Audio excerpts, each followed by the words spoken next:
नमस्कार दोस्तों, मेरा नाम है राजेश और क्राइम स्टोरी चैनल पर आपका बहुत बहुत स्वागत है। दोस्तों, आज की क्राइम की जो पहली घटना है वो है पटना बिहार से। तो चलिए दोस्तों, जानते हैं इस वारदात के बारे में। मनोज ने बाहों में जोर से कसकर अपनी बीवी फूल कुमारी को जकड़ लिया और भाभी सविता देवी ने उसके जिस्म पर गर्म सलाखों से मारना शुरू कर दिया। बीच बीच में मनोज का बड़ा भाई सरोज उसे उकसाता रहता। फूल कुमारी रोती चिल्लाती तो उसे फिल्म शोले की हीरोइन बसंती की तरह नाचने के लिए कहा जाता। जब वो नाचने से इनकार करती तो गरम सलाखों से दागा जाता। दर्द से तड़पती फूल कुमारी नाचने की कोशिश करती पर गस खाकर जमीन पर गिर पड़ती थी। चेहरे पर पानी डालकर उसे होश में लाया जाता और उसके बाद फिर से उसे नाचने का फरमान सुना दिया जाता। फिल्म शोले के खतरनाक विलेन गब्बर सिंह की हैवानियत को भी फूल कुमारी के पति और ससुराल वालों ने मात दे दी थी। फूल कुमारी के बेटी को जन्म देने के साथ ही परेशानियों का सिलसिला शुरू हो गया था और उसकी शादीशुदा और पारिवारिक जिंदगी लगातार खराब होती गई थी।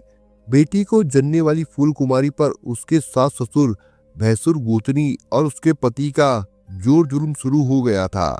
फूल कुमारी और उसके माँ बाप को परेशान करने के लिए मनोज ने ये रट लगानी शुरू कर दी कि उसे दहेज में मोटरसाइकिल नहीं मिली है। वो फूल कुमारी पर दबाव बनाने लगा कि वो अपने माँ बाप से मोटरसाइकिल दिलाए, नहीं तो तलाक के लिए तैयार हो जाए। मनोज की इस कारस्तानी में गांव का ही रामानंद केवट भी बढ़ चढ़कर मदद करने लगा। रामानंद केवट पर औरतों को सताने के पहरे से कई मुकदमे दर्ज है। वो छोटी बहू को भी डरा धमका कर रखता है और कहीं बाहर आने जाने भी नहीं देता है। फूल कुमारी देवी बताती है कि मनोज ने मायके वालों से फोन पर बात करने पर भी पाबंदी लगा दी थी।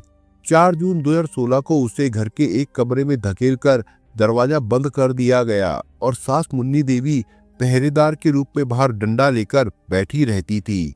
24 मई 2014 को बिहार की राजधानी पटना के दीघा थाने की बिंद टोली में काफी धूमधाम से मनोज और फूल कुमारी की शादी हुई थी। भोजपुर जिले के आरा शहर के रघु टोला में रहने वाले किसान रामदयाल केवट और मुन्नी देवी के बेटे मनोज के साथ फूल कुमारी आरा आ गई। इस बीच मनोज के बड़े भाई धनुष की बीवी रिंकू ने 6 मार्च 2015 को बेटी को जन्म दिया। घर में खुशियां मनाई गई और जमकर पार्टी हुई। उसके बाद जनवरी 2016 को मनोज और रिंकू मुंबई चले गए थे। धनुष मुंबई में गरम मसाले का कारोबार करता है। उसके बाद मनोज और फूल कुमारी के घर भी 27 अक्टूबर 2015 को बेटी का जन्म हुआ। फूल कुमारी के बेटी होने के बाद पूरे घर में कोहराम मच गया।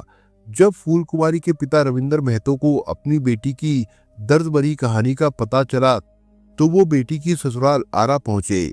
उन्हें बेटी से नहीं मिलने दिया गया और बेइज्जत करके घर से भगा दिया गया। उसके बाद रविंदर महतो महिला थाने पहुंचे और इंचार्ज पूनम कुमारी से मिलकर पूरी घटना की जानकारी दी। रविंदर ने जब एफआईआर दर्ज करने की गुजारिश की तो थाना इंचार्ज ने उनसे कहा कि आप लोग पटना के दीघा थाने इलाके में रहते हैं, इसलिए आरा में एफआईआर दर्ज करने से आप लोगों को बार बार पटना से आरा आने जाने में काफी पैसा और समय बर्बाद होगा। आरा के सभी मामले पटना में ही रेफर कर दिए जाते हैं, इसलिए दीघा थाने जाकर एक एफआईआर दर्ज कराए तो अच्छा रहेगा। थाना अध्यक्ष पूनम कुमारी ने कहा कि दीघा थाने के थाना अध्यक्ष के पास जाकर मामला दर्ज कराए। पूनम कुमारी ने यह भी भरोसा दिलाया कि अगर दीघा थाना अध्यक्ष मामला दर्ज नहीं करेंगे तो उनसे उनकी बात करा देना। महिला थाने से निराशा हाथ लगने के बाद रविंदर महतो पटना के दीघा थाने गए। वहां पर पुलिस वालों को बेटी के साथ हुए अत्याचार की कहानी सुनाई और एफआईआर दर्ज करने की गुहार लगाई। रविंदर की बातों को सुनने के बाद पुलिस वालों ने साफ तौर पर कहा कि ये मामला तो भोजपुर जिले के आरा शहर का है, इसलिए यहाँ तो किसी भी हालत में एफआईआर दर्ज नहीं होगी। आरा में जाकर ही मामला दर्ज कराए। इसके बाद फूल कुमारी के पिता रविंदर महतो थाने में ही बैठकर रोने लगे थे और बेटी को इंसाफ दिलाने की रट लगाने लगे। इसके बाद भी पुलिस वालों ने उनकी कोई मदद नहीं की। पटना हेडक्वार्टर के सूत्रों से मिली जानकारी के मुताबिक 9 जून 2016 को दोपहर में महिला थाने की थाना अध्यक्ष पूनम कुमारी ने रिपोर्ट में कहा था कि घायल के परिजन खुद ही इंजरी रिपोर्ट के एफआईआर दर्ज नहीं कराना चाह रहे थे। उनका कहना था कि पटना में एफआईआर दर्ज करेंगे। इससे ये साफ हो जाता है कि महिला थानों में भी औरतों के मामले को लेकर किस कदर लापरवाही बढ़ती जाती है। लेकिन बाद में जब इस मामले को लेकर हो हल्ला हुआ तो पुलिस ने एफआईआर दर्ज की और अभियुक्तों को गिरफ्तार किया गया, जिसके बाद सभी अभियुक्तों को कोर्ट में पेश किया गया और उन्हें जेल भेज दिया गया था। दोस्तों, आज की जो दूसरी क्राइम की कहानी है वो है कानपुर, उत्तर प्रदेश से। उत्तर प्रदेश के महानगर कानपुर के एसएसपी अखिलेश कुमार मीणा को दोपहर 12 बजे के करीब थाना फीलखाना से सूचना मिली कि भाजपा के दबंग नेता सतीश कश्यप तथा उनके सहयोगी ऋषभ पांडे पर महेश्वरी मोहाल में जानलेवा हमला किया गया है। दोनों को मरणासन हालत में हेड अस्पताल में ले जाया गया है। मामला काफी गंभीर था, इसलिए वह एसपी अनुराग आर्य को साथ लेकर घटना स्थल पर पहुंच गए। घटना स्थल पर थाना फीलखाना के थाना प्रभारी इंस्पेक्टर देवेंद्र सिंह मौजूद थे। सत्ता पक्ष के नेता पर हमला हुआ था, इसलिए मामला बिगड़ सकता था। इस बात को ध्यान में रखकर एसएसपी साहब ने कई थानों की पुलिस और फॉरेंसिक टीम को घटना स्थल पर बुला लिया था। महेश्वरी मोहाल के कमला टावर चौराहे से थोड़ा आगे संकरी गली में बालाजी मंदिर रोड पर दिन दहाड़े ये हमला किया गया था। सड़क खून से लाल थी। अखिलेश कुमार मीणा ने भी घटना स्थल का निरीक्षण किया। इसके बाद फॉरेंसिक टीम ने अपना काम किया। घटना स्थल पर कर्फ्यू जैसा सन्नाटा पसरा हुआ था। दुकानों के शटर गिरे हुए थे। आसपास के लोग घरों में दुबके थे। वहां लोग कितने डरे हुए थे इसका अंदाजा इसी बात से लगाया जा सकता था कि वहां कोई भी कुछ भी कहने को तैयार नहीं था। बाहर की कौन कहे, छज्जों पर भी कोई नजर नहीं आ रहा था। ये 29 नवंबर 2017 की बात है। घटना स्थल का निरीक्षण करने के बाद अखिलेश कुमार मीणा हेड अस्पताल पहुंचे। वहां कोहराम मचा हुआ था। इसकी वजह ये थी कि जिस भाजपा नेता सतीश कश्यप तथा उनके सहयोगी ऋषभ पांडे पर हमला हुआ था, डॉक्टरों ने उन्हें मृत घोषित कर दिया था। पुलिस अधिकारियों ने शवों का निरीक्षण किया तो दहल उठे। मृतक सतीश कश्यप का पूरा शरीर धारदार हथियार से गोदा हुआ था, जबकि ऋषभ पांडे के शरीर पर मात्र 3 घाव थे। इस सब से यही लगा कि कातिल के सिर पर भाजपा नेता सतीश कश्यप उर्फ छोटे बब्बन को मारने का जुनून सा सवार था। अस्पताल में मृतक सतीश कुमार की पत्नी बीना और दोनों बेटियां मौजूद थी। सभी शव के पास बैठी रो रही थी। ऋषभ की मां अर्चना और पिता राकेश पांडे भी बेटे के शव से लिपटकर रो रहे थे। वहां का दृश्य बड़ा ही हृदय विदारक था। अखिलेश कुमार मीणा ने मृतकों के घर वालों को धैर्य बंधाते हुए आश्वासन दिया कि कातिलों को जल्द ही पकड़ लिया जाएगा। अखिलेश कुमार मीणा ने मृतक सतीश कश्यप की पत्नी बीना और बेटी आकांक्षा से हत्यारों के बारे में पूछताछ की तो आकांक्षा ने बताया कि उसके पिता की हत्या शिव पर्वत, उमेश कश्यप और दिनेश कश्यप ने की है। एक महिला से प्रेम संबंधों को लेकर शिव पर्वत उसके पिता से दुश्मनी रखता था। उसने 10 दिनों पहले धमकी भी दी थी कि वो उसके पिता का सिर काटकर पूरे क्षेत्र में घुमाएगा। मृतक सतीश कश्यप ने इसकी शिकायत थाना फीलखाना में की थी, लेकिन पुलिस ने मामले को गंभीरता से नहीं लिया और एक महिला सपा नेता के कहने पर समझौता करा दिया। अगर पुलिस ने मामले को गंभीरता से लिया होता और शिव पर्वत पर कार्रवाई की होती तो आज भाजपा नेता सतीश कश्यप और ऋषभ पांडे जिंदा होते। अखिलेश कुमार मीणा ने मृतक ऋषभ के घर वालों से पूछताछ की तो उसकी मां अर्चना पांडे ने बताया कि उनका बेटा अक्सर नेताजी के साथ रहता था। वो उनका विश्वास पात्र था, इसलिए वो जहां भी जाते थे उसे साथ लेकर जाते थे। आज भी वो उनके साथ जा रहा था। ऋषभ स्कूटी चला रहा था, जबकि नेताजी पीछे बैठे थे। रास्ते में कातिलों ने हमला करके दोनों को मार दिया। मृतक सतीश कश्यप की बेटी आकांक्षा ने जो बताया था उससे साफ था कि ये हत्याएं प्रेम संबंध को लेकर की गई थी। इसलिए एसएसपी साहब ने थाना प्रभारी देवेंद्र सिंह को आदेश दिया कि शवों को पोस्टमार्टम के लिए भिजवाकर तुरंत रिपोर्ट दर्ज करे और हत्यारों को गिरफ्तार करे। मृतक सतीश कश्यप के घर वालों ने शिव पर्वत पर हत्या का आरोप लगाया था, इसलिए देवेंद्र सिंह ने सतीश कश्यप के बड़े भाई प्रेम कुमार की ओर से हत्या का मुकदमा शिव पर्वत व 2 अन्य अज्ञात लोगों के खिलाफ दर्ज कर कार्रवाई शुरू कर दी। जांच में पता चला कि बंगाली मोहल का रहने वाला शिव पर्वत नगर निगम में सफाई नायक के पद पर नौकरी करता था। वो दबंग और अपराधी प्रवृत्ति का था। उसके इटावा बाजार निवासी राकेश शर्मा की पत्नी कल्पना शर्मा से अवैध संबंध थे।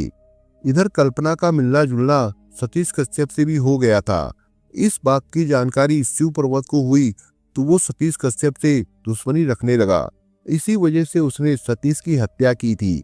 शिव पर्वत को गिरफ्तार करने के लिए एसपी अनुराग आर्या ने एक पुलिस टीम बनाई, जिसमें उन्होंने थाना फीलखाना के थाना प्रभारी इंस्पेक्टर देवेंद्र सिंह, चौकी प्रभारी फूलचंद, एसआई आशुतोष विक्रम सिंह, सिपाही नीरज गौतम तथा महिला सिपाही रेणु चौधरी को शामिल किया। शिव पर्वत की गिरफ्तारी के लिए पुलिस ने छापे मारने शुरू किए, लेकिन वो पकड़ा नहीं जा सका।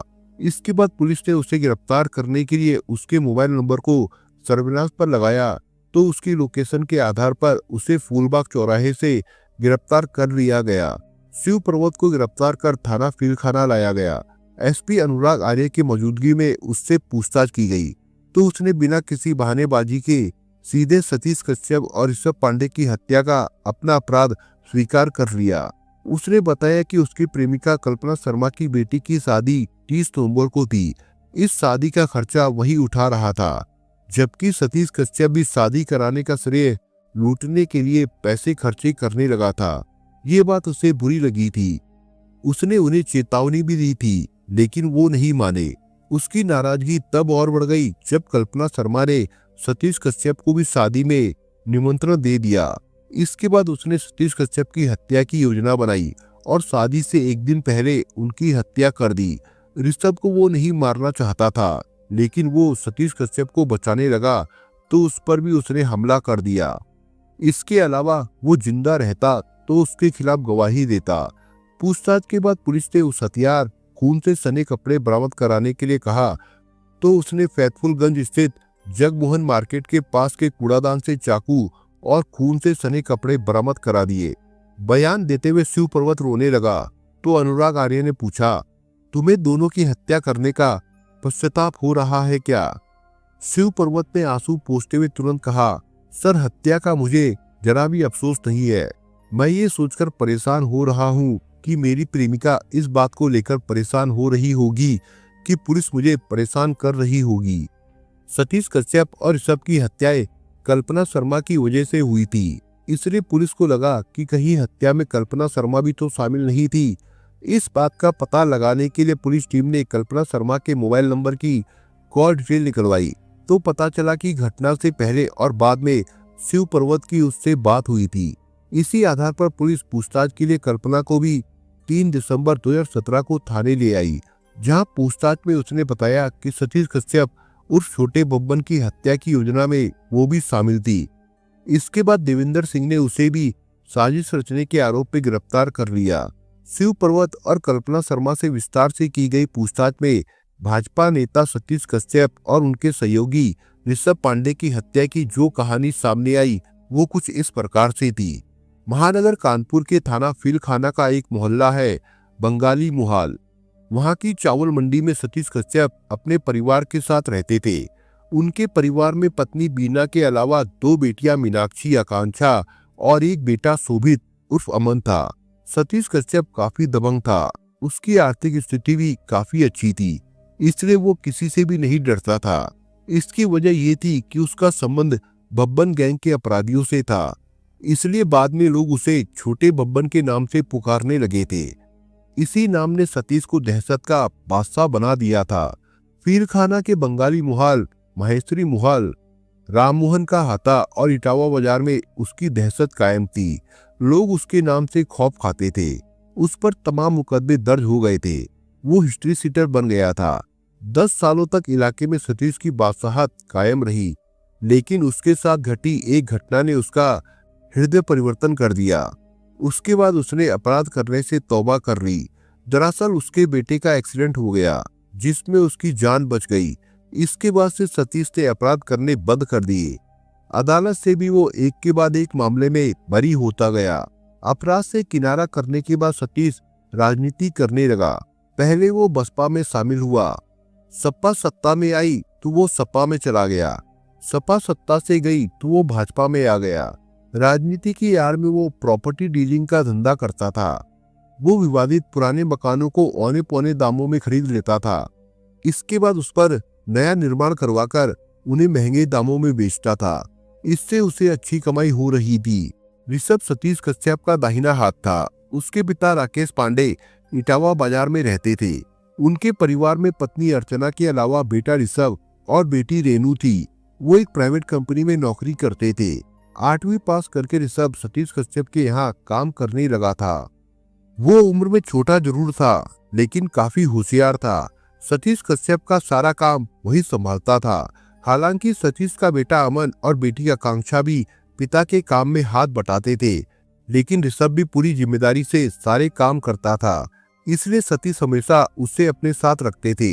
एक तरह से वो घर का एक सदस्य जैसा था। बंगाली मोहाल में ही शिव पर्वत वाल्मीकि भी रहता था।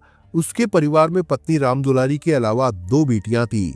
वो नगर निगम में सफाई नायक था। उसे ठीक ठाक वेतन तो मिलता ही था। इसके अलावा वो सफाई कर्मचारियों से उगाही भी करता था, लेकिन वो शराबी और अय्याश था, इसलिए हमेशा परेशान रहता था। उसकी नजर हमेशा खूबसूरत महिला सफाई कर्मियों पर रहती थी, जिसकी वजह से कई बार उसकी पिटाई भी हो चुकी थी। एक दिन शिव पर्वत इटावा बाजार में बुटीक चलाने वाली कल्पना शर्मा के घर के सामने सफाई करा रहा था। तभी उसकी आंख में कीड़ा चला गया। वो आंख मलने लगा और दर्द तथा जलन से तड़पने लगा। उसे परेशान देखकर कल्पना शर्मा ने रुमाल से उसकी आंख साफ की और कीड़ा निकाल दिया। कल्पना शर्मा की खूबसूरत उंगलियों के स्पर्श से शिव पर्वत के शरीर में सिहरन सी दौड़ गई। वो भी काफी खूबसूरत थी, इसलिए पहली ही नजर में शिव पर्वत उस पर फिदा हो गया।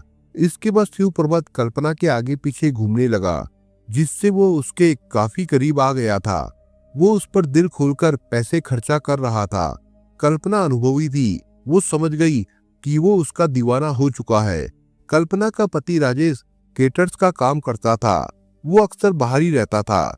ज्यादातर रातें उसकी पति के बिना ही कटती थी, इसलिए उसने शिव पर्वत को खुली छूट दे दी, जिससे दोनों के बीच में मधुर संबंध बन गए थे।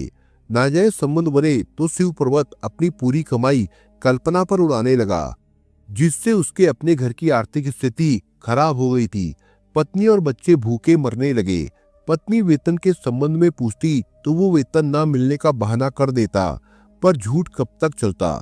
एक दिन राम दुलारी को पति और कल्पना शर्मा के संबंधों का पता चल गया। वो समझ गई कि पति सारी कमाई उसी पर उड़ा रहा है। औरत कभी भी पति का बंटवारा बर्दाश्त नहीं करती, तो राम दुलारी कैसे कर सकती थी। उसने पति का विरोध भी किया, लेकिन शिव पर्वत नहीं माना। वो उसके साथ मारपीट करने लगा, तो आज ही जाकर वो बच्चों को लेकर मायके चली गई। इसके बाद तो शिव पर्वत आजाद हो गया। अब वो कल्पना के यहाँ ही पड़े रहने लगा। उसकी बेटी उसे पापा कहने लगी। खूबसूरत और रंगीन मिजाज कल्पना शर्मा की सतीश कश्यप से भी जान पहचान थी। सतीश की उसके पति राजेश से दोस्ती थी। उसी ने कल्पना से उसको मिलाया था। उसके बाद दोनों में दोस्ती हो गई, जो बाद में प्यार में बदल गई थी। लेकिन ये संबंध ज्यादा दिनों तक नहीं चल सके। दोनों अलग हो गए थे। कल्पना शर्मा की बेटी सयानी हुई तो वो उसकी शादी के बारे में सोचने लगी। बेटी की शादी धूमधाम से करने के लिए वो मकान का एक हिस्सा बेचना चाहती थी। सतीश कश्यप को जब इस बात का पता चला तो वो कल्पना शर्मा से मिला और उसका मकान खरीद लिया। मकान खरीदने के लिए वो कल्पना से मिला तो एक बार फिर दोनों का मिलना जुलना शुरू हो गया। सतीश ने उसे आश्वासन दिया कि वो उसकी बेटी की शादी में हर तरह से मदद करेगा। मदद की चाह में कल्पना शर्मा का झुकाव सतीश की ओर हो गया। अब वो शिव पर्वत की अपेक्षा सतीश को ज्यादा महत्व देने लगी। एक मयान में 2 तलवारें भला कैसे समा सकती है। प्रेमिका का झुकाव सतीश की ओर देखकर शिव पर्वत बौखला उठा। उसने कल्पना शर्मा को आड़े हाथों लिया तो वो साफ मुकर गई। उसने कहा, शिव, तुम्हें किसी ने झूठ बताया है। हमारे और नेताजी के बीच में कुछ भी गलत नहीं है। कल्पना शर्मा ने बेटी की शादी तय कर दी थी। शादी की तारीख भी 30 नवंबर 2017 रख दी गई। गोकुलधाम धर्मशाला भी बुक कर लिया गया। वो शादी की तैयारियों में जुट गई थी। शिव पर्वत शादी की तैयारी में हर तरह से मदद कर रहा था, लेकिन जब उसे पता चला कि सतीश कश्यप भी शादी में कल्पना की मदद कर रहा है तो उसे गुस्सा आ गया। शिव पर्वत ने कल्पना शर्मा को खरी खोटी सुनाते हुए कहा कि अगर सतीश उसकी बेटी की शादी में आया तो ठीक नहीं होगा। अगर उसने उसे निमंत्रण दिया तो अनर्थ हो जाएगा। प्रेमिका को खरी खोटी सुनाकर उसने सतीश को फोन करके धमकी दी कि अगर उसने कल्पना से मिलने की कोशिश की तो वो उसका सिर काटकर पूरे इलाके में घुमाएगा। देखेगा वो कितना बड़ा दबंग है। शिव पर्वत सपा का समर्थक था। सपा के कई नेताओं से उसके संबंध थे। उसके भाई भी सपा के समर्थक थे और उसका साथ दे रहे थे। सतीश ने शिव पर्वत की धमकी की शिकायत पुलिस में करा दी। सीओ कोतवाली ने शिव पर्वत को थाने बुलाया तो वो सपा नेताओं के साथ थाने आ गया। सपा नेताओं ने विवाद पर लिपापोती करके समझौता करा दिया। शिव पर्वत के मना करने के बावजूद कल्पना शर्मा ने बेटी की शादी का निमंत्रण सतीश कश्यप को दे दिया था। जब इसकी जानकारी शिव पर्वत को हुई तो उसने कल्पना शर्मा को आड़े हाथों लिया। तब कल्पना ने कहा कि सतीश कश्यप दबंग है। उससे डरकर उसने उसे शादी का इनविटेशन दिया था। अगर वो चाहे तो उसे रास्ते से हटा दे, इसमें वो उसका साथ देगी। ठीक है, अब ऐसा ही होगा। वो शादी में शामिल नहीं हो पाएगा, शिव पर्वत ने कहा। इसके बाद उसने शादी के एक दिन पहले सतीश कश्यप की हत्या करने की योजना बना दी। इसके लिए उसने फेरी वाले से 70 रुपए में चाकू खरीदा और उस पर धार लगवा ली। 29 नवंबर की सुबह सतीश किसी नेता से मिलकर घर लौटे तो उन्हें किसी ने फोन किया। फोन पर बात करने के बाद वो ऋषभ के साथ स्कूटी से निकल पड़े। पत्नी बीना ने खाने के लिए कहा तो 10 मिनट में लौटकर खाने को कहा और चले गए। करीब 11 बजे वो बालाजी मंदिर मोड़ पर पहुंचे तो घात लगाकर बैठे शिव पर्वत ने स्कूटी रुकवाकर उन पर हमला कर दिया। सतीश कश्यप सड़क पर ही गिर पड़े। सतीश को बचाने के लिए ऋषभ शिव पर्वत से भिड़ गया तो उस पर भी उसने चाकू से हमला कर दिया। ऋषभ जान बचाकर भागा लेकिन आगे गली बंद थी। वो जान बचाने के लिए घरों के दरवाजे खटखटाता रहा लेकिन किसी ने दरवाजा नहीं खोला। पीछा कर रहे शिव पर्वत ने उसे भी घायल कर दिया। ऋषभ जमीन पर गिर पड़ा। इस पर शिव पर्वत का गुस्सा शांत नहीं हुआ। लौटकर उसने सड़क पर पड़े सतीश कश्यप पर चाकू से कई वार किए। एक तरह से उसने उसके शरीर को गोद दिया। इसके बाद इत्मीनान से चाकू सहित फरार हो गया। शिव पर्वत ने इस बात की सूचना मोबाइल फोन से कल्पना शर्मा को दे दी। इसके बाद रेल बाजार आकर कपड़ों की दुकान से उसने एक जीन्स व शर्ट खरीदी और सामुदायिक शौचालय जाकर खून से सने कपड़े उतारकर नए कपड़े पहन लिए और फिर रेलवे स्टेशन जाकर छिप गया। इस वारदात से इलाके में दहशत फैल गई थी। दुकानदारों ने शटर गिरा दिए थे और गली के लोग घरों में घुस गए थे, लेकिन किसी ने घटना की सूचना पुलिस और सतीश कश्यप के घरवालों को दे दी थी। खबर पाते ही सतीश कश्यप की पत्नी बीना अपनी दोनों बेटियों मीनाक्षी और आकांक्षा तथा बेटे अमन को साथ लेकर घटनास्थल पर आ पहुंची। उनकी सूचना पर ऋषभ के पिता राकेश और मां अर्चना भी आ गई। थाना फीलखाना के प्रभारी देवेंद्र सिंह भी आ गए। उन्होंने घायलों को हेल्थ अस्पताल भिजवाया और वारदात की सूचना वरिष्ठ पुलिस अधिकारियों को दे दी। पूछताछ के बाद थाना फीलखाना पुलिस ने अभियुक्त शिव पर्वत और कल्पना शर्मा को अदालत में पेश किया, जहां से उन्हें जेल भेज दिया गया था। फिलहाल उनकी जमानतें नहीं हुई थी। कल्पना शर्मा के जेल जाने से उसकी बेटी का रिश्ता टूट गया था।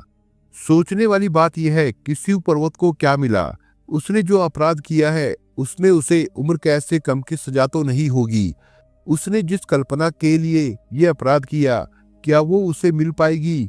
उसने अपनी जिंदगी तो बर्बाद की ही, साथ ही कल्पना और उसकी बेटी का भी भविष्य खत्म कर दिया। दोस्तों, आप अगर चैनल पर नए हो तो आप चैनल को सब्सक्राइब करने के साथ कमेंट बॉक्स में इस कहानी के बारे में अपने विचार जरूर लिखिएगा। मिलता हूँ एक नई कहानी के साथ, तब तक के लिए अपना ख्याल रखिएगा। धन्यवाद।